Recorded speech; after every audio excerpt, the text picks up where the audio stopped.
What's good, YouTube? This your boy Chopper Style bringing you a review on Stargirl, episode 4. So we get a little backstory on Rick, and I'm not quite sure why his parents were on the run or, why they had to leave in a hurry, but, pretty much they gave Rick to his uncle and made him the, I guess, father. Even though his uncle, they changed his last name and everything and made him the father, and they didn't want them to know anything about what was going on with the parents. I guess they kind of knew that they weren't going to make it, because why would they go to such drastic measures? But still, I don't think they knew they were going to die or anything, but the whole scene was just sad. They gave him a car, his dad's favorite car, his yellow Mustang, and, they drive off. And in the sun, he wanted to, like, I want to come with you, and it was definitely hard to see. But then they finally drive off, and Solomon Grundy comes and just rocks the car into a tree, killing both of the parents. And Rick has grown up with his uncle ever since, and it's definitely been some tough love. The uncle this was just sprung on him, on Matt. That's his uncle's name. It just sprung on him, and he's not happy. He could have lived a whole different life. He's doing this for his sister, but because it completely messed up his life, he kind of treats Rick wrong, kind of bullies him around. And it even sucks more that on the way to school, Rick has to pass the tree where his parents got killed. And he punches it. Seems like every day goes by. It's just sad, man. I mean, yes, he doesn't know the real backstory, but Matt don't have to treat him as bad as he's been. Rick happens to run into Pat and Courtney on the side of the road because Pat's ride broke down, and they get on the subject of talking about a yellow 66 Mustang. And one thing I love about Pat is he knows so much about the past and the JSA, and he puts two and two and stuff together quick. So he's knowing, like, I only know one person who had that car. It's a coincidence that this could be, Rex Tyler's son. And even more of a coincidence, Courtney notices that her Hour Man glass is lighting up. And, Rex Tyler, he was the original Iron Man. His son, of course, why not? He could be, the next Hour Man too. And so Courtney, they never get the car fixed. So Courtney goes after Rick after he doesn't want to help push the car away. And she tries to show him, better than she can tell him, that, hey, you're supposed to wear this Hour Man glass. It's supposed to help you out. What's glowing for you. But when she brought it to him, she had it upside down, and it wasn't lighting up. Now, one thing I don't notice is, okay, she had it facing the right way, and the sand didn't start ticking or nothing like that. I mean, I don't know. Maybe I'm thinking too much about it, but you would think no matter which way you're holding it, it should still light up. I mean, even if the sand isn't going, but whatever, it didn't light up. And she looked like a fool, and he walked away. Ever since Beth found out about Courtney and Yolanda, she's been tailing them at school, following their conversations, listening to everything. She's super nosy. She wants to know everything, and she's not scared. She goes to Courtney's house uninvited, finds a way to get in.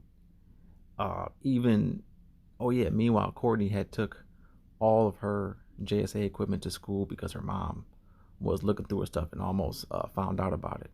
But she left the goggles, which belonged to Dr. Midnight.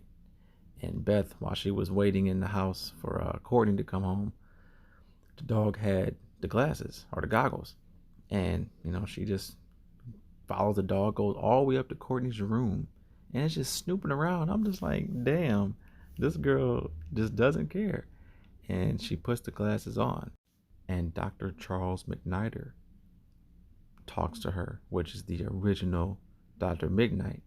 I guess a AI form of his conscience or something is fused into the goggles and is able to talk to her and pretty much tell her almost anything.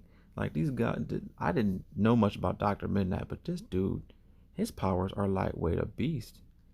Along with Beth being super smart, having these goggles are gonna make her way better I mean, just in this episode, she was able to figure out so much about the JSA. She was able to figure out who Rick really is and his father, how they died. I mean, we got to witness the whole car crash scene with Solomon Grundy killing Rick's parents. That was a tragic scene, but you got to see all of that just from these goggles. They don't need to look up online superpowers and stuff anymore because these goggles, what's good about them, they're able to tell them everything about the JSA and the Injustice Society and pretty much anything that happened back then and any other dark secrets. These goggles are going to be key to helping them out tremendously fighting the Injustice Society for sure.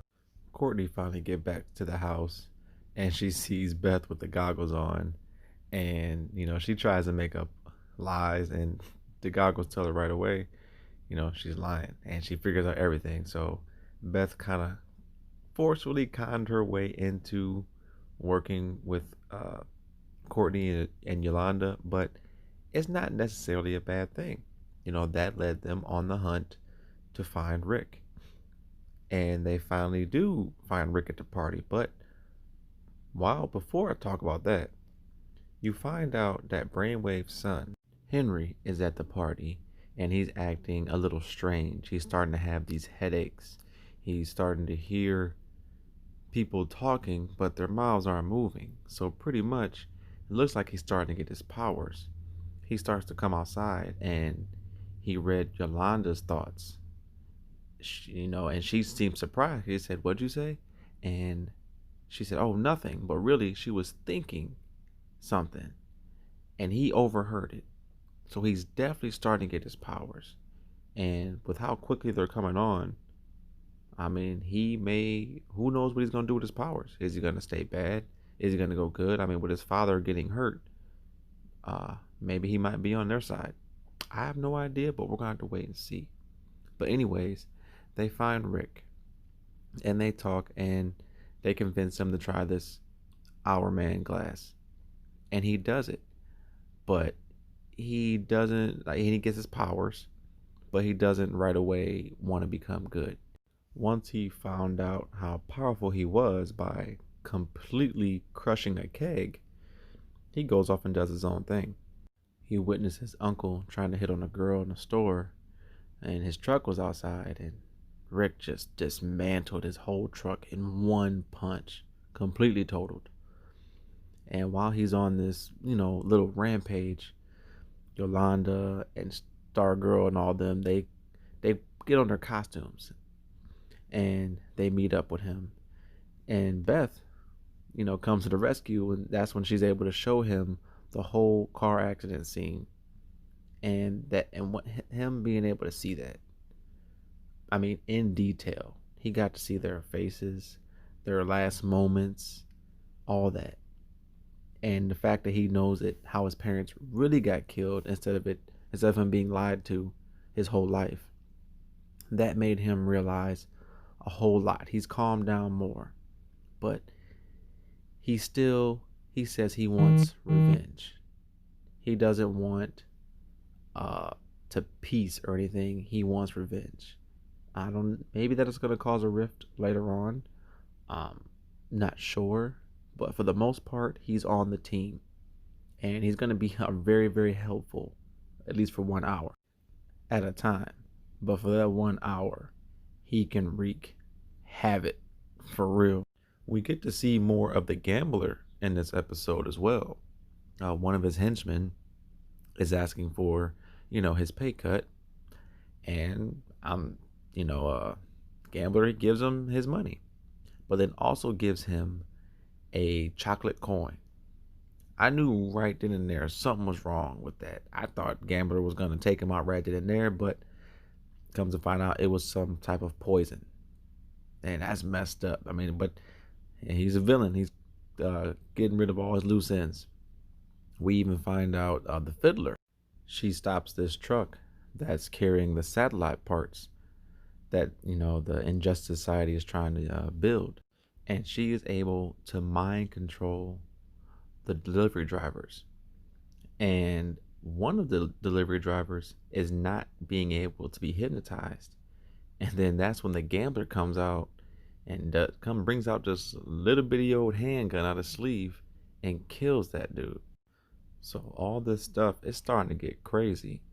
The Injustice Society, we're just getting little bits and pieces of them. We've got to see the leader, he's a beast, Icicle. We've got, I mean, they're all pretty much strong in their own way, but we're just getting little bits and pieces of them and what they're capable of. And notice they're not even teaming up yet. This is just one or two of them at a time. And look how powerful they are. So it's definitely a good thing that Courtney's ahead of the game and she's going out and recruiting people. Meanwhile, Pat has been doing his own investigations. I mean, you got to give him credit. He's really smart how he's connecting everything. He found out Rick might be, the son of the actual Hour Man just from his Mustang. Then he finds the truck that Rick punched. And he knows, like, yo, this is some serious damage. This wasn't no regular car accident. He starts putting two and two together and he's starting to figure out a lot. But then he also finds Courtney's bag with because the Green Lantern was pulsing, and he found that. So now he knows that Courtney has taken all of the JSA's equipment and is just giving it out to people. So Pat, sooner or later, is gonna have to get fully on board with everything because Courtney, she's gonna do what she wants to do. So either, I mean, he can try to put his foot down on her, but it doesn't seem that Courtney's gonna listen to him. And plus, is she really wrong? Pat is starting to find out that all of the Injustice Society is in the same town they're living in, and they're there for a reason. So it's time to start working together. If Pat could help them out so much more if he chose to work together instead of Courtney trying to do it all by herself. But that was the end of this episode. It was a great episode. A lot of explaining. There's not as much action in the last two episodes compared to the first two or first couple, but it's still good. It's a lot of explanation going on. They're building the team. I like the fact that we're getting a little bit of backstory for each important person, and it helps understand them and know where they're coming from. And they all have some type of dark past that they come from that really drives them to do what they want to do, whether it's be good or be bad.